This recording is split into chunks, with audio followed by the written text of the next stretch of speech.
Habakkuk chapter 1. The oracle that Habakkuk the prophet received.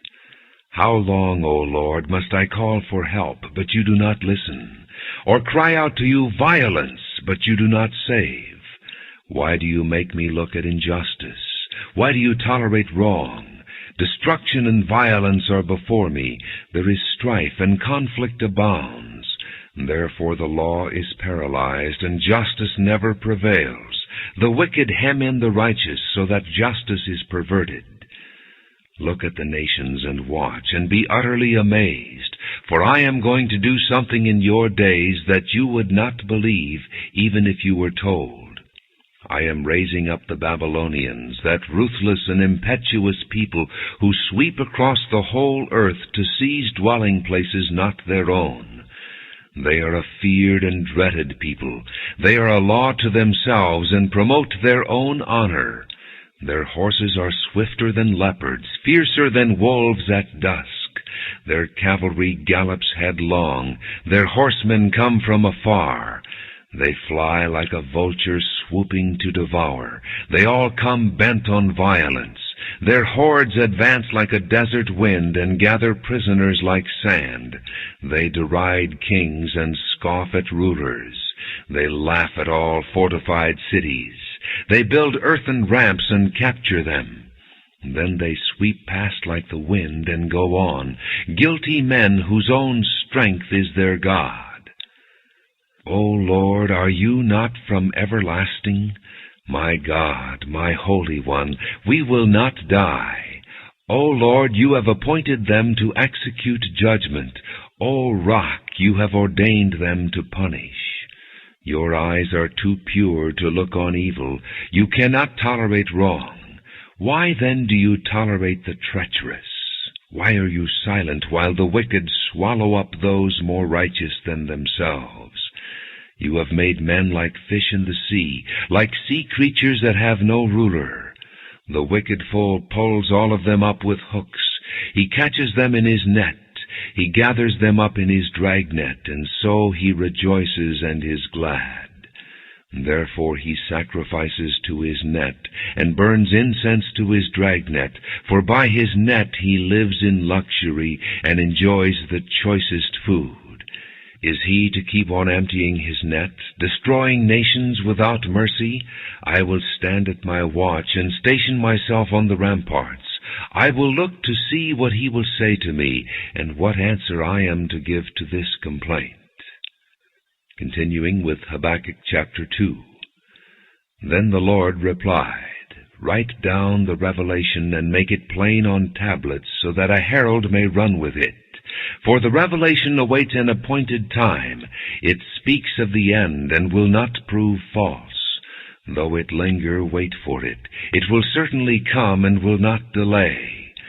See, he is puffed up. His desires are not upright, but the righteous will live by his faith. Indeed, wine betrays him. He is arrogant and never at rest. Because he is as greedy as the grave, and like death is never satisfied, he gathers to himself all the nations, and takes captive all the peoples. Will not all of them taunt him with ridicule and scorn, saying, Woe to him who piles up stolen goods, and makes himself wealthy by extortion? How long must this go on? Will not your debtors suddenly arise? Will they not wake up and make you tremble? Then you will become their victim. Because you have plundered many nations, the peoples who are left will plunder you. For you have shed man's blood. You have destroyed lands and cities and everyone in them. Woe to him who builds his realm by unjust gain, to set his nest on high, to escape the clutches of ruin. You have plotted the ruin of many peoples, shaming your own house and forfeiting your life. The stones of the wall will cry out, and the beams of the woodwork will echo it. Woe to him who builds a city with bloodshed and establishes a town by crime. Has not the Lord Almighty determined that the people's labor is only fuel for the fire, that the nations exhaust themselves for nothing? For the earth will be filled with the knowledge of the glory of the Lord, as the waters cover the sea. Woe to him who gives drink to his neighbors, pouring it from the wineskin till they are drunk, so that he can gaze on their naked bodies. You will be filled with shame instead of glory. Now it is your turn. Drink and be exposed. The cup from the Lord's right hand is coming around to you, and disgrace will cover your glory. The violence you have done to Lebanon will overwhelm you, and your destruction of animals will terrify you. For you have shed man's blood. You have destroyed lands and cities and everyone in them. Of what value is an idol since a man has carved it, or an image that teaches lies? For he who makes it trusts in his own creation. He makes idols that cannot speak. Woe to him who says to wood, "Come to life," or to lifeless stone, "Wake up." Can it give guidance? It is covered with gold and silver. There is no breath in it. But the Lord is in his holy temple. Let all the earth be silent before him. Habakkuk chapter 3. A prayer of Habakkuk the prophet on Shigionoth. Lord, I have heard of your fame. I stand in awe of your deeds, O Lord. Renew them in our day. In our time make them known. In wrath remember mercy. God came from Teman, the Holy One from Mount Paran. His glory covered the heavens, and his praise filled the earth. His splendor was like the sunrise. Rays flashed from his hand where his power was hidden. Plague went before him. Pestilence followed his steps. He stood and shook the earth. He looked and made the nations tremble. The ancient mountains crumbled, and the age-old hills collapsed. His ways are eternal.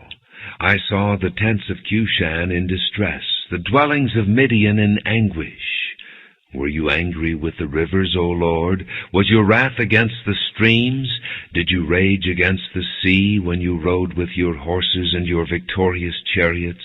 You uncovered your bow. You called for many arrows. You split the earth with rivers.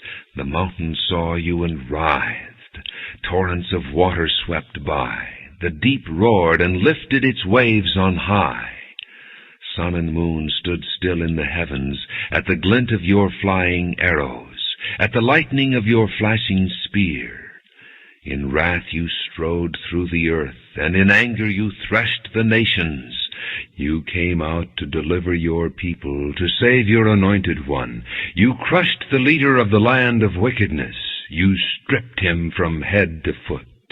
With his own spear you pierced his head when his warriors stormed out to scatter us, gloating as though about to devour the wretched who were in hiding.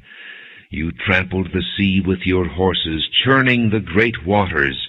I heard and my heart pounded. My lips quivered at the sound. Decay crept into my bones, and my legs trembled. Yet I will wait patiently for the day of calamity to come on the nation invading us. Though the fig tree does not bud, and there are no grapes on the vines, though the olive crop fails, and the fields produce no food, though there are no sheep in the pen, and no cattle in the stalls, yet I will rejoice in the Lord. I will be joyful in God my Savior. The sovereign Lord is my strength. He makes my feet like the feet of a deer. He enables me to go on the heights. For the director of music, on my stringed instruments,